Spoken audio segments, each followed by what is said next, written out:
Fala galera, sejam todos muito bem-vindos aqui na coletiva do Juba Futebol. E o São Paulo joga hoje com o Fluminense do Morumbi às 4 da tarde, em 16 horas. Vamos trocar uma ideia sobre tudo que tá rolando nesse jogo do São Paulo aí, os palpites de alguns caras ali do GE, achei bacana, interessante.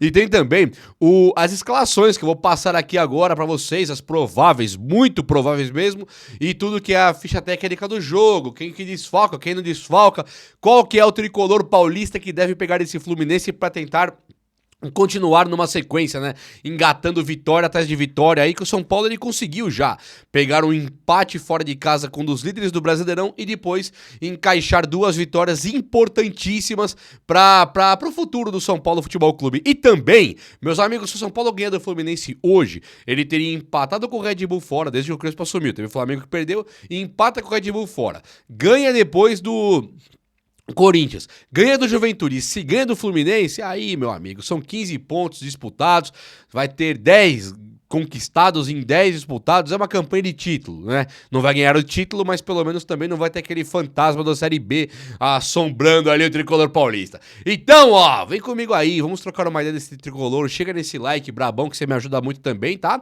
Eu vou fazer tudo por aqui, só chega nesse like e se inscreva aqui também no canal, se você quiser ficar comigo, fazer parte desta família que só cresce, beleza? Então, gente, olha só, o São Paulo pega o Fluminense às 4h16 e você assiste na própria Globo ali, você vai conseguir assistir tudo tranquilo. Então o jogo vai passar na TV aberta e eu acho que isso é uma boa notícia, beleza? Os caras, eles foram fazer ali uma votação, né? E aqui a votação do São Paulo ela ficou engraçada, ficou 4 votos pro São Paulo, 3 empates e uma vitória do Fluminense, que são os votos da galera. Aquele Alex Escobar votou vitória do Fluminense e só ele. E depois todos os outros participantes ali votaram 3 empates e o Fred, da Globo, que era do Desimpedidos, ele votou também no empate. Tem algumas outras pessoas aqui, um cara, uma moça aqui, a Joana de Assis votou no empate e o André Lofredo votou no empate também. Depois os outros lá votaram tudo na vitória do Tricolor.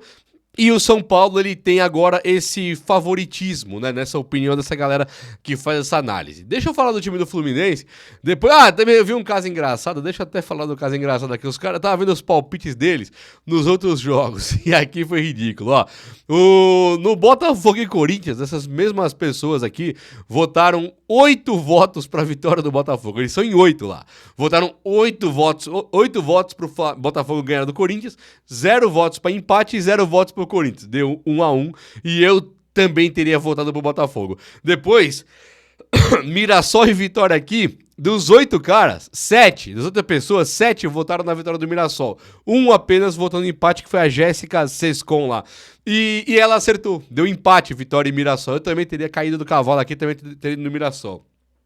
Depois Fortaleza e Red Bull, e aqui o engraçado é o Santos. 3 votaram na vitória do Sport e 5 na vitória do Santos. Eu também teria ido na vitória do Santos. Deu empate, só que o Sport ganhou o jogo inteiro. Ele ficou o jogo inteiro na liderança e acaba dando ali o empate, o Santos conseguiu no finalzinho. O Santos acho que vai cair esse ano aqui, hein? Não vai ter jeito não. Acho que vai cair, azar do Santos, paciência, mas acho que vai cair. Olha só, o time do Renato Gaúcho, o monstro, esse cara sabe tudo, hein? Mas ele não tá também assim voando aqui no Brasileiro, né? Depois que ele volta ali do Mundial, que foi muito bem, eles conseguiram classificar numa chave que tinha o Atlético de Madrid e Borussia Dortmund. E depois eles voltam, eles eliminam a Inter de Milão, que foi um time que disputou a final da Champions com o Paris Saint-Germain. O Paris acaba eliminando o Bayern de Munique numa vitória linda contra o Bayern. Depois o Paris acaba perdendo a final pro Chelsea, né? Mas o Paris era um time qualificado que bateu de frente com a Inter de Milão e o Fluminense eliminou a Inter de Milão. Então é um time muito bom também. Ó, Fábio no gol, né? O veterano de acho que quase 50 anos, mas é um monstro. Esse aqui já pega pra caramba. Fábio e Thiago Silva. Aqui eu tenho minha preocupação, sim. São dois caras que estão no meu maior respeito ali, máximo mesmo. O Fábio, pra mim, ele é um dos melhores goleiros do Brasil, se não for o melhor. Se eu for olhar hoje todos aí que estão jogando, do Palmeiras, do Botafogo, do São Paulo, que eu acho que é um dos principais, eu acho o Fábio melhor que todos. Todos mesmo. Cássio, fraco hoje. Cássio foi monstro, mas hoje tá fraco. Eu acho que o Cássio não tá no nível hoje do Rafael do São Paulo, do Everton do Palmeiras. O Everton também dá umas rameladas, mas é bom goleiro. Tem vários aí. O Rossi do Flamengo dizem que não é bom. Eu acho ele muito bom. O do Corinthians eu acho que ele pipoca muito. O Hugo Souza lá. O Hugo Neneca. Sempre que eu vejo ele pipoca. Pra mim, hoje tomou um frango. O Fábio. Eu já acho que tá à frente do monte aí. Acho ele realmente o melhor goleiro. Pra mim, ele pega mais que todo mundo. Apesar dos 44, 45 anos. O Thiago Silva é um zagueiro classe A total. Eu adoro o Arboleda e Alan Franco, acho que é a melhor dupla de zaga do Brasil. Gosto do Gustavo Gomes, acho que defende muito, marca muito também. Tem vários caras que são muito bons. Agora, esse Thiago Silva aqui, acho que é melhor do que todo mundo. Eu acho que ele é melhor que todo mundo. Então, dois caras aqui pra mim que o Fluminense tem que são animais jogando, são esses dois. Acho o Freitas é outro zagueiro, René na esquerda e Samuel Xavier na direita. Samuel Xavier já gostei mais. Hoje, pra mim, normal. Ferreirinha pegar pra cima do Samuel Xavier aqui, engole, passa por dentro, nem vê o que aconteceu. E o René, eu sempre achei um lateral comum. E hoje eu acho ele um lateral comum pra baixo. Acho um time aqui, Gerando Fábio e Thiago Silva, nada demais. Bernal, volante, Martinelli e Nonato. Esse é o meio-campo do Fluminense provável. Acho o meio-campo bom, nada demais também, né? Nossa, que meio-campo. Martinelli, Bernal e Nonato. Normal. É competitivo. Não passa disso. O ataque, Serna, Soteldo e Cano. Acho um ataque excelente. O Cano é matador, tá velho também. Acho que o Cano não é do nível do Fábio e do Thiago Silva, mas ele é um atacante perigoso. Central, John Kennedy aqui. Acho que é muito mais jogador. Não tem mais John Kennedy no Fluminense. Mas se entrasse, acharia ele muito mais matador do que o Cano. Hoje tem aquele lá, o Canóbio, né? Tem esses caras aí. Acho o Canóbio um bom jogador. Acho que o Cano é mais jogador que ele, mas o Cano tá velho. Agora, se o Fluminense conseguir jogar, aí tem que se preocupar com o Soteldo, Cano e Serna também. São três caras bons. E o Ganso deve vir no segundo tempo. Então pode ser que tenha Ganso no segundo tempo aí, tá? Quem tá fora? Otávio lesionado e o Inácio, que tem lesão de joelho. Mais ninguém. O Canóbio tá pendurado, Bernal, Freitas, Fuentes e Samuel Xavier. Todo mundo disponível ali pro Renato Gaúcho, menos esses dois que eu falei. E o São Paulo, possível São Paulo, que vem a campo aqui do time do técnico Hernan Crespo, tem aquela formação de três zagueiros, né? Rafael no gol, Ferrarese, Arboleda e aí tá aqui o Sabino na provável. Mas eu acho que o Alan Franco deve jogar, hein? Acho que o Alan Franco, deixa eu ver se o Alan Franco tá nos desfalques. Não tá. Não tá nos desfalques aqui não, Alan Franco. Então, eu acho que o Alan Franco, ele tinha uma dor no jogo passado, que o Crespo até fala em coletiva, né? Ele fala que tinha uma dor, eu não quis exagerar. Pode ser que a dor continue e joga o Sabino? Pode. E aí o São Paulo tá preparando o Alan Franco pra Libertadores? Pô, normal pra caramba. Copa do Brasil? Normal pra caramba. Mas eu acho que o Alan Franco deve jogar. Mas enfim, é o Ferrarese, Arboleda e Sabino. No meio campo, ele vem com Bobadilha, Marcos Antônio, aqui é meio figurinha marcada, né? É isso mesmo. Marcos Antônio e Bobadilha. Aí ele tem o Wendel na esquerda, o que é dúvida, e o Cédric Soares na direita, o que também é dúvida. Já falo sobre esses dois alas aí que são dúvidas hoje. E o Alisson como meio-campista, o meia de criação que entrou no lugar do Oscar. Esse é provável também. No ataque, Luciano e André. Também é dúvida. Então vamos lá. O que pode acontecer aqui? Eu falei pra vocês o time exato que pegou o Juventude, certo?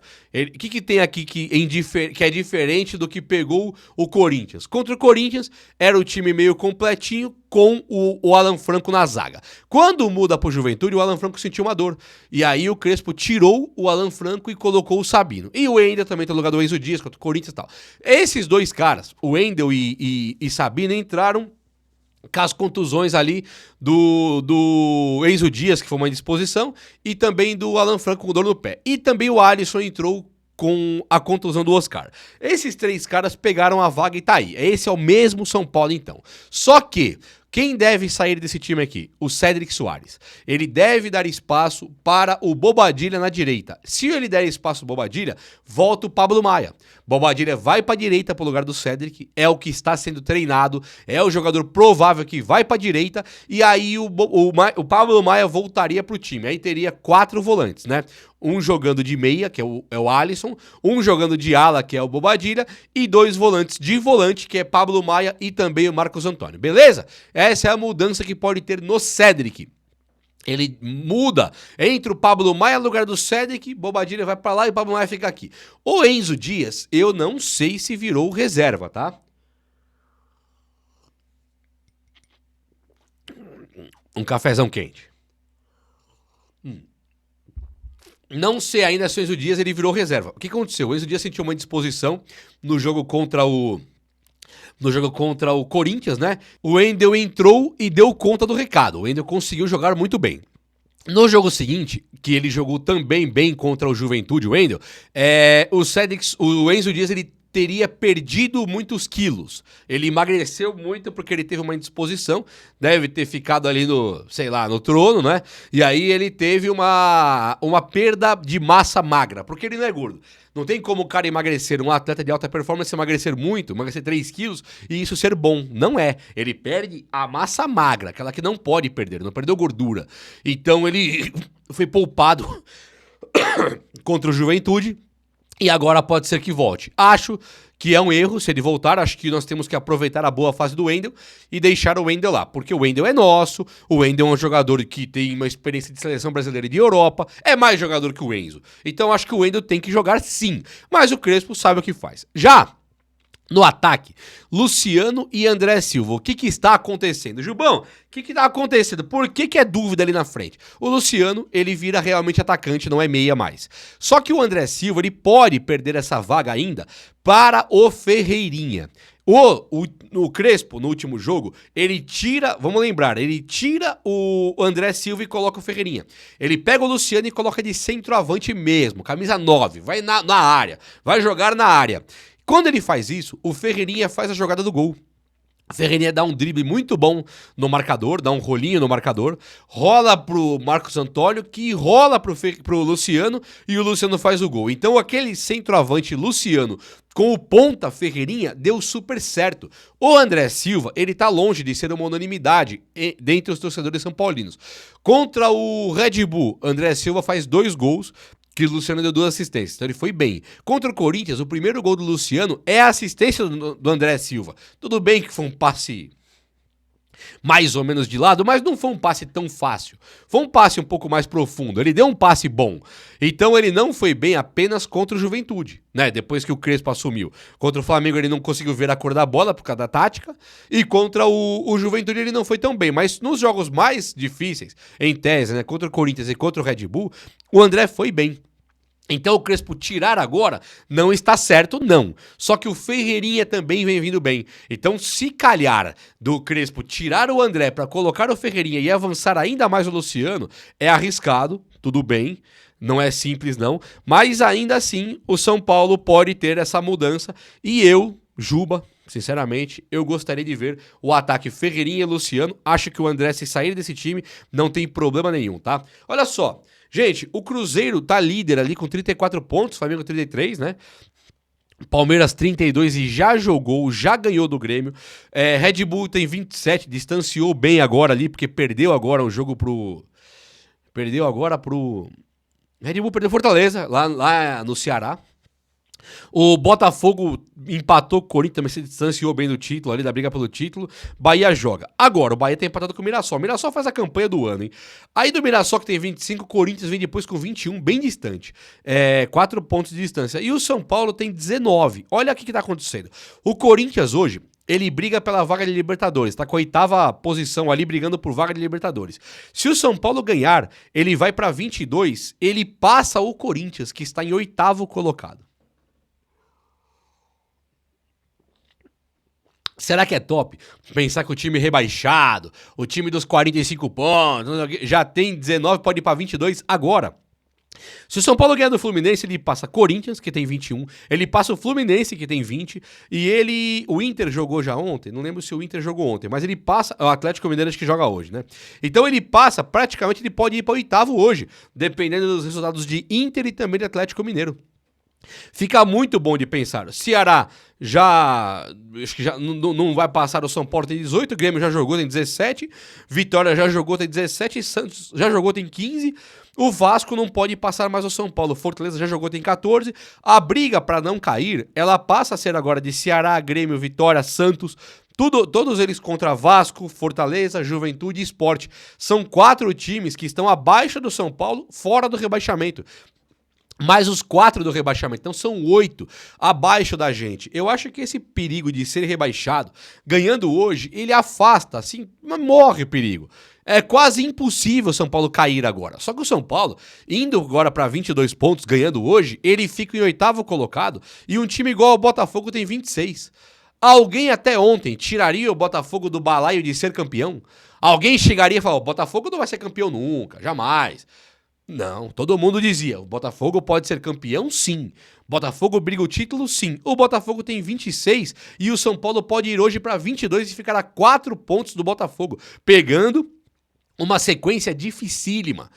Flamengo, Red Bull, Corinthians, Juventude, que foi um respiro, mas era fora, e agora o Fluminense, que estava no Mundial até ontem fazendo bonito. Então a nossa sequência, ela foi terrível, ela foi horrorosa, a sequência que o São Paulo pegou. Se o São Paulo ganhar hoje, e tem que ganhar, e vai ganhar, vamos lá, se ganhar hoje, é tudo nosso e o São Paulo vai deitar e rolar aí pra cima desse Brasileirão. É ou não é? O vídeo de hoje foi esse. Eu espero que você tenha gostado. E se você gostou, chega nesse likeão aí. Tamo junto. Um abraço, amigos. Até a próxima. Valeu!